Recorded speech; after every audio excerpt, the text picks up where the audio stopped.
A gente estava aqui sentado e teve uma formiguinha, tá cheio de formiguinha aqui em volta, amontoadas, caminhando, vida, um monte de vida, a terra tá cheia de vida, vida para todo lado, é um banho de vida, é um absurdo de vida que existe na terra.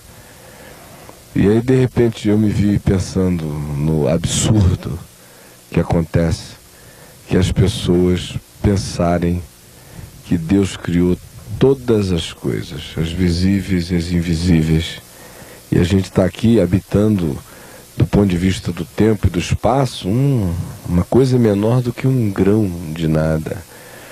Se a Terra fosse ser observada por um observador que tivesse em relação à Terra a mesma proporção de tamanho que eu tenho em relação a uma poeira, a gente iria ver que a Terra não seria vista por mim nem a olho nu.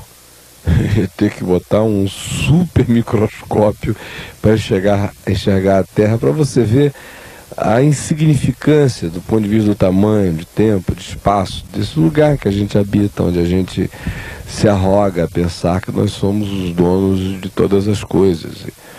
É um nadinha. E aí dentro desse nadinha onde a gente está, o mundo, as pessoas olham umas para as outras e se julgam e dizem assim: este aqui é de Deus, aquele ali não é de Deus, este aqui está salvo, aquele ali está perdido, esta é a religião de Deus, ou este é o lugar onde Deus fala, fora daqui Deus não está falando. E quando confessam, por exemplo, a maravilha de João 3,16, que diz: porque Deus amou ao mundo de tal maneira que deu seu Filho unigênito, para que todo aquele que nele crê não pereça, mas tenha vida eterna, ainda assim, a interpretação fica da seguinte maneira: Deus amou o mundo mesmo, para valer. Esse mundo perdido, desgraçado, safado, canalha, sem vergonha. Mas Deus amou essa porcaria. Amou tanto que mandou o seu Filho e que se encarnou em Jesus de Nazaré. Mas como aquela moçada inteira rejeitou a Jesus, Deus decidiu o seguinte: daqui para frente, se alguém disser que aceita, está aceito. Se disser que não aceita, está danado. Está no inferno, direitinho e bonitinho. E piorou ainda a situação do mundo. Se alguém não se dispuser a sair daqui da sua casa, pegar um avião, atravessar o oceano, ou ir a algum lugar, dizer a alguma pessoa, num povo, numa tribo distante da terra, que Jesus um dia veio ao mundo há 2000 anos atrás e morreu por ele na cruz do Calvário, essa pessoa, sem essa informação, também está perdida lá, porque Deus abomina dois tipos de gente: quem ouve e não acolhe, e quem nunca ouviu já está perdido mesmo. Aí o cara ouve essa história e diz: poxa, Jesus veio ao mundo há 2000 anos atrás, lá na Palestina. Havia milhões de pessoas na Terra que não souberam que ele veio. Depois disso o mundo continuou, milhões de pessoas viveram, civilizações se sucederam e as pessoas não souberam que ele veio.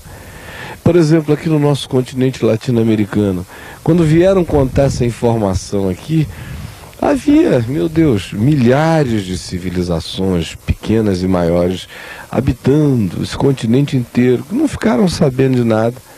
E quando ficaram sabendo, foi através da civilização cristã hispana, que chegou aqui com cruzes da religião e com espada descendo o pau no pessoal e destruindo tudo.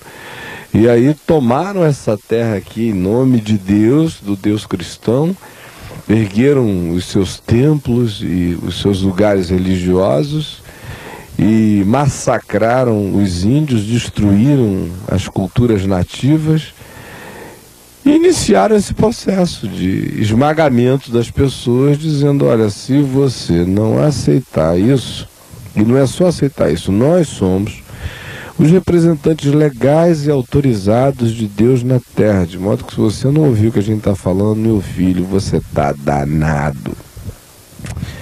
E pensar que essa história inteira começa com essa afirmação de que Deus amou o mundo de tal maneira que deu seu Filho unigênito, para que todo aquele que nele crê não pereça, mas tenha vida eterna.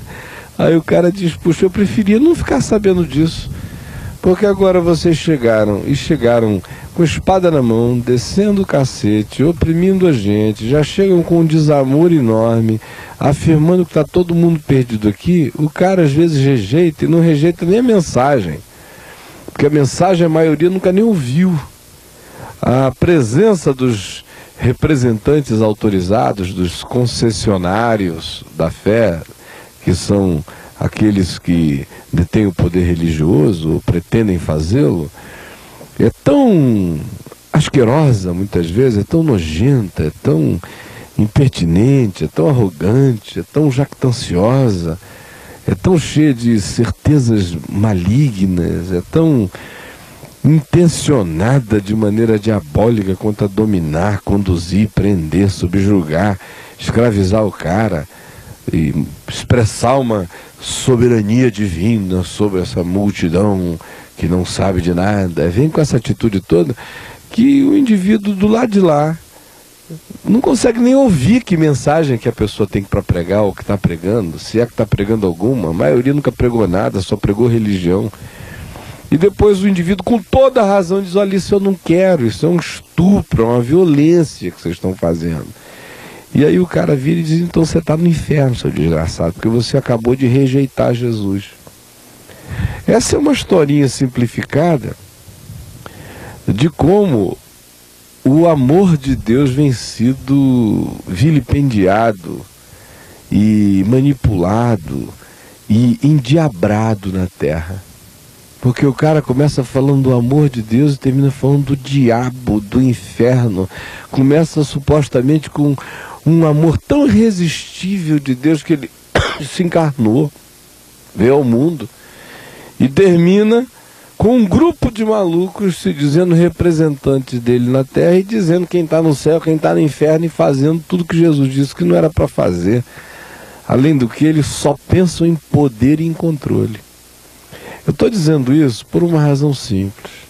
Eu estou me dirigindo especialmente àqueles que já se desencantaram dessa palhaçada, que já não estão mais iludidos com esse negócio de que Deus tem representantes oficiais na terra. Onde apareceu um cara, ele pode vir vestido de bispo, de arcebispo, de papa, de pastor, de apóstolo, se dizendo representante de Deus na terra, pode olhar na cara dele e pensar, meu Deus, o que esse charlatão está fazendo aqui? Porque Deus não tem representante na terra. Deus se faz representar. Deus é vivo. Olha só essa plantinha aqui, ó. Está olhando essa bichinha aqui? Tem algum pastor cuidando para que ela cresça? Tem alguma religião produzindo vida? Olha essas formiguinhas aqui, ó. Que coisa mágica. Você acha que algum culto consegue produzir uma formiguinha? O Senhor é o Deus de toda a terra. Ele é que está dando vida a todas as coisas. Eu estou aqui nesse momento agora, está batendo uma brisa gostosa. Tem uma igreja ar-condicionando o ambiente. Por que a gente acredita que Deus cuida de todas as coisas que concernem a vida? A natureza está aí produzindo exuberância de vida, graça divina. E no que diz respeito exclusivamente ao coração do homem, Deus então não tem poder, não tem ação, não tem palavra, não fala, não se comunica, não tem poder de mexer na consciência, de se comunicar com a própria criatura dele. Por isso ele precisa desses representantes autorizados, que vêm paramentados sacerdotalmente, ou que chegam com essa autoridade e receberam uma legalidade divina para representá-lo junto aos homens.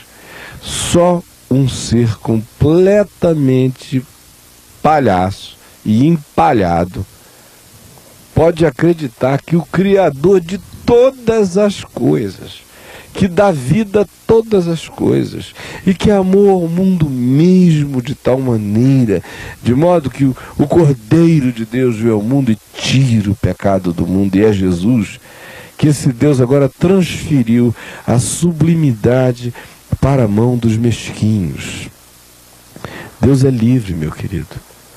Assim como Ele alimenta as formiguinhas e faz essas coisas todas viverem e existirem, assim como Ele mantém o universo inteiro em harmonia, apesar dos nossos esforços para quebrar a harmonia da Terra, Ele continua falando, soprando vida. Deus está vivo. E Ele não elegeu nenhum representante a um só Deus. E um só mediador entre Deus e os homens, Jesus Cristo, o homem. Eu estou dizendo isso porque você, esteja onde você estiver, pode você mesmo usufruir tudo. Jesus disse, nada tendes, porque nada tendes pedido em meu nome. Pedi e receberei, para que a vossa alegria seja completa. A vontade de Deus é que cada ser humano tenha vida com Ele, tenha comunhão com Ele, tenha paz com Ele, tenha sua própria consciência do amor dEle, caminhe em fé, e não seja um rebanhinho guiado por algum doente que diz que recebeu um mandato divino de seu representante de Deus na terra. É isso que mais trabalha contra a causa de Deus na terra. Isso é feio, isso é nojento, isso é uma usurpação, é um estelionato. E eu estou aqui para dizer a você que, se porventura você está aflito com isso, para parar de ficar. Porque Deus amou ao mundo mesmo, e Ele ama o mundo, Ele ama você, e quer ser o seu Deus por você mesmo, aí invocando o nome dEle. Todo aquele que invocar o nome do Senhor será salvo, e você pode ter uma vida em paz, pacificada, tranquilizada, reconciliada com Deus, sem nervosismo, sem aflição, sem estar devendo nada a ninguém, sem estar precisando pagar determinadas contas de Deus na terra, que nada mais são do que as faturas que os representantes da religião mandaram para você pagar enquanto te oprimem. Que o Senhor tenha aberto o teu entendimento, que o Evangelho tenha clareado a sua consciência, e que por meio dessa luz você tenha paz e viva melhor. Visite a gente no Caminho da Graça, ou então acesse o meu site, o www.caiofabio.com, e eu vou estar com você aqui na semana que vem, nesse mesmo dia e horário. Que Deus o abençoe. Até lá.